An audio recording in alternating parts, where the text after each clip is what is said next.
Assalamualaikum warahmatullahi wabarakatuh. Waalaikumsalam warahmatullahi wabarakatuh.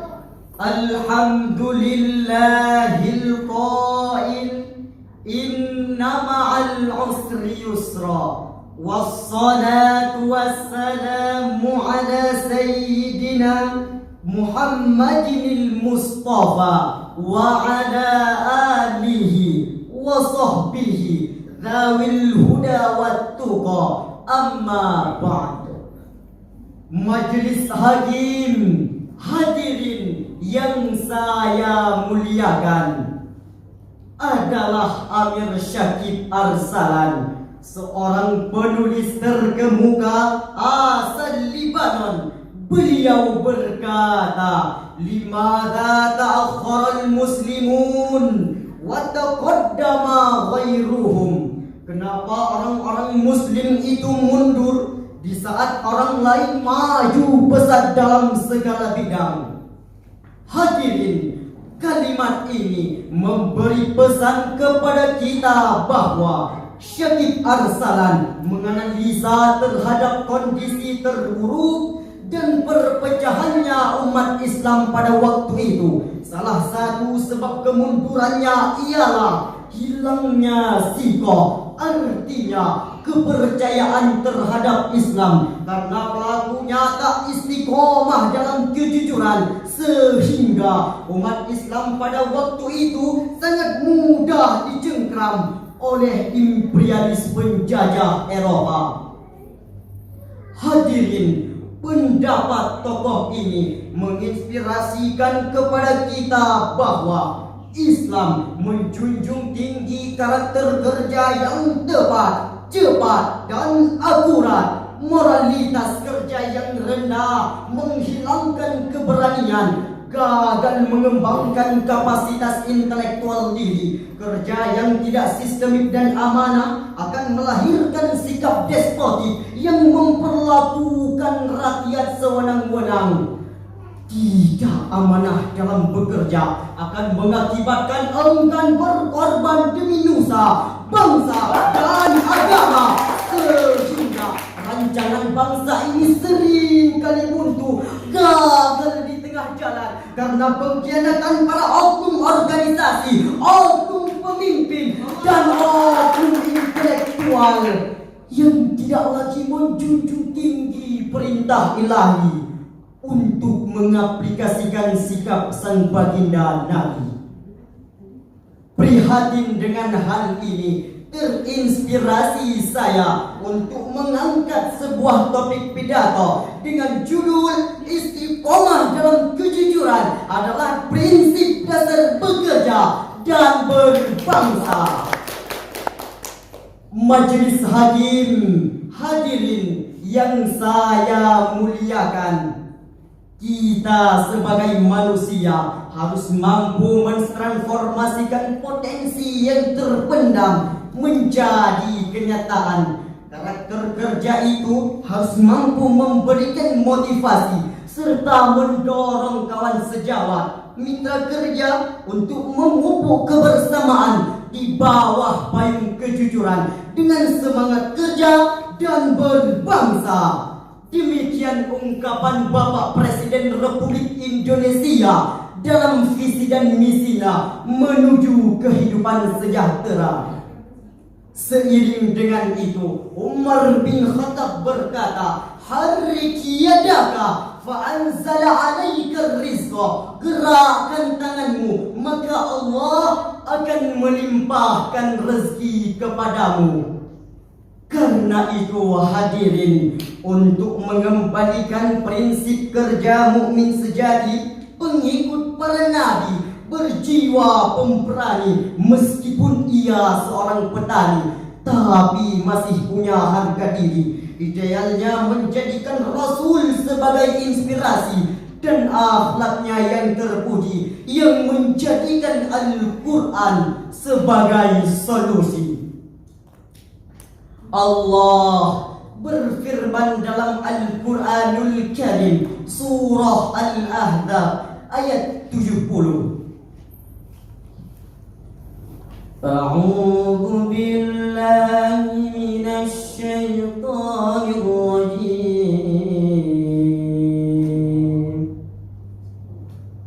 بسم الله الرحمن الرحيم.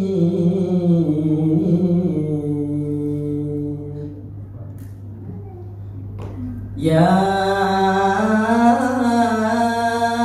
أيها الذين آمنوا اتقوا الله وقولوا قولا sadida.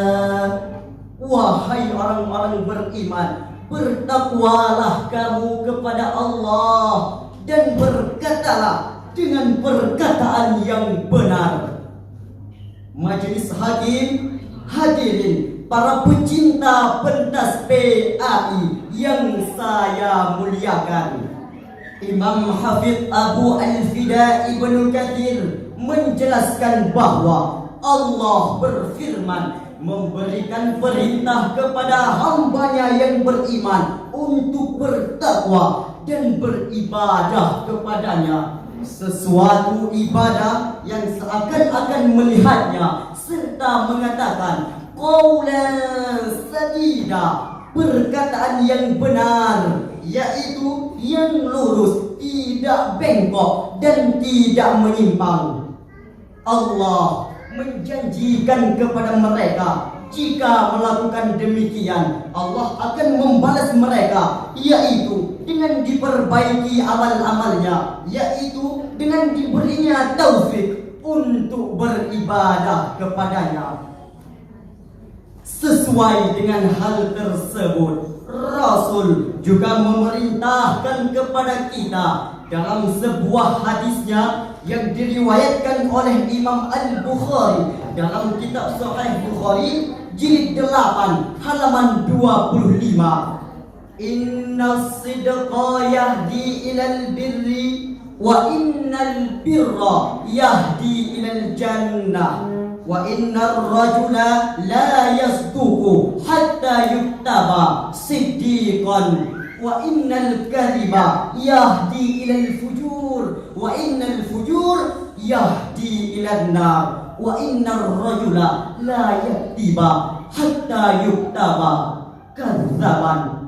Kejujuran membawa kita kepada kebaikan dan kebaikan membawa ke syurga, dan orang itu beriman sampai menjadi teman, dan kebohongan itu membawa kemaksiatan, dan kemaksiatan membawa ke syurga, dan kemaksiatan membawa ke neraka. Dan orang itu beriman dan orang itu berdusta sampai menjadi pendusta. Dari uraian di atas kita memahami bahwa jujur akan mengantarkan kita kepada keberhasilan, mewujudkan pribadi yang dicintai, disayangi dan dihormati oleh siapapun. Keberadaan kita akan menghadirkan kenyamanan, kerja kita akan memunculkan kepercayaan dari manusia lain. Namun sebaliknya hadirin, bila dusta menjadi kepiawaian kita, tidak mustahil segudang kebiadaban akan terus hadir mengelilingi yang akan berpotensi terjadinya perselisihan, perkelahian, bahkan pembunuhan. Itu semua terjadi bila jujur tidak diprioritaskan dan tidak diindahkan. Betul hadirin? Dewan Hakim, hadirin yang saya muliakan, karena itu mari kita membiasakan kejujuran dalam segala aspek kehidupan. Bekerja dengan jujur, berkata dengan kalimat yang jujur, karena jujur adalah dasar dari segala-galanya. Dengan demikian, dari pidato saya tadi, kesimpulannya adalah karakter kerja itu akan berhasil bila kita mampu istiqomah dalam kejujuran. Jujur kalimatnya, amanah sikapnya, dan visioner kerjanya.